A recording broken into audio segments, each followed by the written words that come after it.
Pernahkah kalian membayangkan momen di mana sejarah umat manusia berubah selamanya hanya dalam hitungan detik? Hari ini kita bakal membedah salah satu babak paling kelam dan paling krusial yang membentuk dunia modern kita. Kita akan menelusuri rentetan peristiwa yang berujung pada eskalasi luar biasa tragis di Hiroshima dan Nagasaki. Siapkan diri kalian, karena jujur saja apa yang akan kita bahas dari sumber-sumber sejarah ini lumayan berat, tapi benar-benar penting untuk kita pahami bersama. Coba bayangkan ini sejenak, manusia menguap begitu saja. Panas dan kekuatan ledakannya begitu dahsyat, sampai-sampai wujud manusia benar-benar lenyap dalam sepersekian detik. Yang tersisa, cuma bayangan hitam pekat yang secara permanen tercetak dan terbakar di atas aspal jalanan. Gila kan? Itu adalah realitas yang tak terbayangkan di titik nol ledakan nuklir. Benar-benar apokaliptik bagi ratusan ribu nyawa. Tapi pertanyaannya, bagaimana umat manusia bisa sampai di titik yang semengerikan ini? Nah, mari kita putar waktu sebentar ke belakang untuk melihat gambaran besarnya. Oke, mari kita selami dulu bagaimana efek domino geopolitik ini bermula. Semuanya berawal dari ambisi besar Kekaisaran Jepang. Jadi begini, jauh di awal tahun 1900-an, Kekaisaran Jepang itu punya ambisi besar menyatukan dan pastinya mengeksploitasi Asia di bawah panji Asia Timur Raya. Untuk gampangnya, mari kita bandingkan dengan apa yang terjadi di Eropa. Di satu sisi ada Jerman di bawah Adolf Hitler yang memulai Perang Dunia Kedua dengan menginvasi Polandia di tahun 1939. Nah, di saat yang sama, Jepang juga melakukan hal yang persis sama, tapi di Asia. Mereka menaklukkan negara-negara tetangganya seperti Myanmar, Vietnam, bahkan Indonesia. Jadi, dua kekuatan polos utama ini bergerak paralel di dua sisi dunia yang berbeda untuk mendominasi segalanya. Terus, apa yang bikin situasi makin panas? Nah, angka 80% ini adalah kunci jawabannya. Kenapa? Karena angka ini menunjukkan betapa besarnya ketergantungan militer Jepang pada Amerika Serikat untuk urusan pasokan minyak. Coba bayangkan, ketika Amerika yang saat itu pengen menghentikan agresi militer Jepang, memutuskan untuk menyetop ekspor minyak penting ini, Jepang langsung panik. Tanpa minyak, mesin perang mereka mogok total. Karena terdesak dan putus asa, Jepang akhirnya mengambil langkah nekat dengan mengincar koloni-koloni kaya sumber daya milik Belanda dan Inggris di kawasan Asia. Dan dari situlah katalisator Perang Pasifik meledak. Sebuah serangan yang benar-benar mengejutkan seluruh dunia. Jepang sadar betul kalau mereka nyenggol koloni Inggris atau Belanda, mereka otomatis harus berhadapan dengan sekutunya, Amerika Serikat. Merasa tersudut, mereka mengambil langkah ekstrim. Rangkaian peristiwanya terjadi super cepat. Persis kayak efek domino. Pada 7 Desember 1941, mereka meluncurkan serangan mendadak yang luar biasa menghancurkan kebangkalan laut AS di Pearl Harbor. Besoknya, 8 Desember, Amerika yang awalnya sangat enggan ikut campur, langsung resmi menyatakan perang terhadap Jepang. Dan tebak apa yang terjadi 3 hari kemudian, pada 11 Desember? Jerman membalas dengan ikut-ikutan menyatakan perang terhadap Amerika. Domino ini secara resmi menyeret Amerika Serikat ke dalam pusaran perang global. Seiring berjalannya waktu, blok poros mulai runtuh. Tapi disinilah kita melihat sebuah doktrin perlawanan yang sangat mengerikan dari Jepang. Setelah pertempuran berdarah bertahun-tahun, sekutu demi sekutu mulai tumbang. Italia menyerah pada 1943 dan Jerman jatuh pada April 1945. Tapi Jepang, di bawah Kaisar Hirohito, mereka bersikeras menolak untuk menyerah. Perlawanan mereka bahkan mencapai level ekstrem yang bikin merinding, yaitu kamikaze. Ini adalah unit khusus di mana para pilot sengaja diperintahkan untuk menabrakkan pesawat mereka langsung ke kapal musuh, murni misi bunuh diri.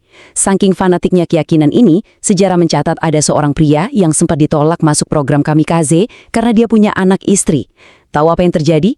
Istri dan anaknya rela bunuh diri duluan, cuma supaya pria ini bisa membuktikan kesetiaannya dan diterima mati dalam tugas. Mungkin kalian bertanya-tanya, kok bisa sih ada masyarakat yang menoleransi pengorbanan se-ekstrem itu? Jawabannya ada pada indoktrinasi absolut sejak dini. Pertama, rakyat diajarkan bahwa kaisar itu setara dengan dewa yang hidup. Kedua, menjajah negara lain dipromosikan sebagai sebuah kebajikan atau hal yang mulia. Ketiga, kalau ada yang berani menentang perang, mereka bakal langsung diburu dan dieksekusi. Dan yang paling mengejutkan, anak-anak kecil bahkan diajari merangkak di depan tank sambil membawa bahan peledak.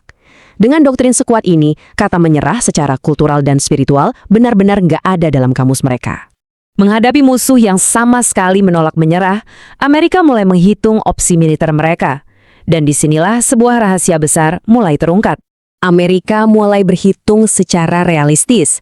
Di pertempuran satu pulau kecil bernama Okinawa saja, belasan ribu tentara mereka gugur. Proyeksi kalau mereka harus melakukan invasi darat ke pulau utama Jepang itu sangat mengejutkan. Diperkirakan bisa menelan korban hingga 1 juta nyawa tentara Amerika. Sebagai alternatif dari mimpi buruk itu, muncullah program rahasia yang disebut Proyek Manhattan.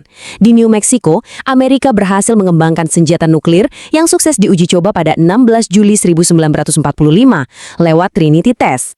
Berbekal senjata pemusnah ini, sekutu mengeluarkan Deklarasi Potsdam, sebuah peringatan terakhir buat Jepang, menyerah sekarang atau hadapi kehancuran yang cepat dan total.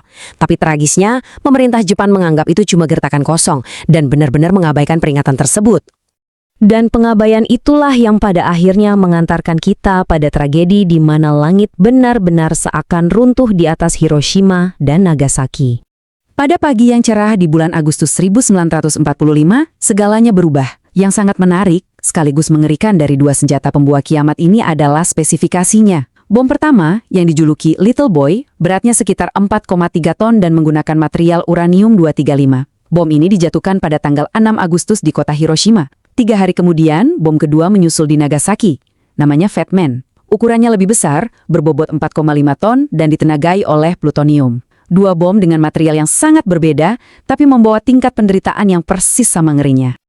Untuk memberi kalian gambaran betapa dahsyatnya senjata ini, tepat di mana bom-bom ini meledak di atas kota, suhu permukaan tanah seketika melonjak drastis hingga mencapai 4.000 derajat Celcius.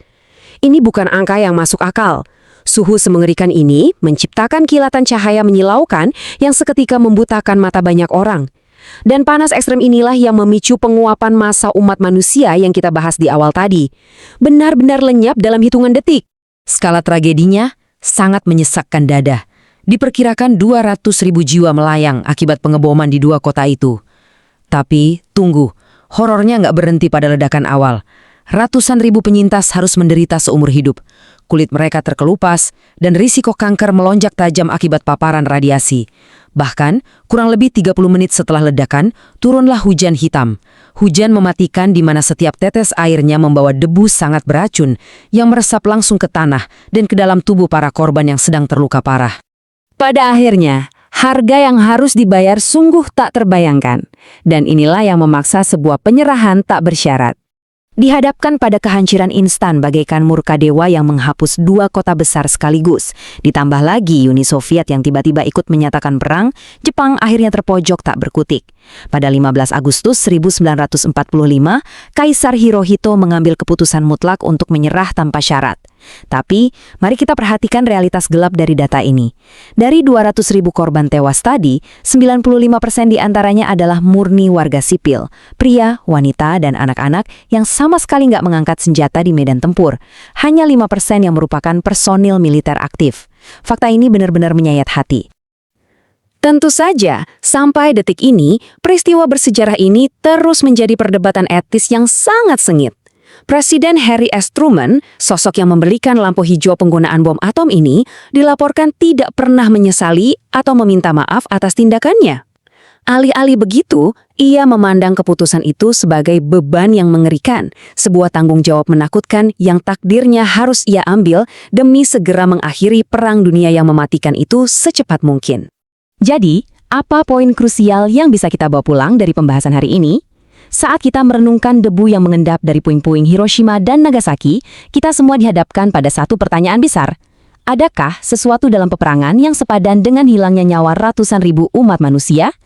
Fakta sejarah ini bukan cuma sekedar catatan kelam di masa lalu, tapi sebuah cermin peringatan yang sangat kuat bagi kita semua saat ini. Terima kasih banyak sudah mengikuti analisis kita kali ini. Mari kita terus belajar dari sejarah agar kengerian seperti ini nggak akan pernah terulang lagi di masa depan.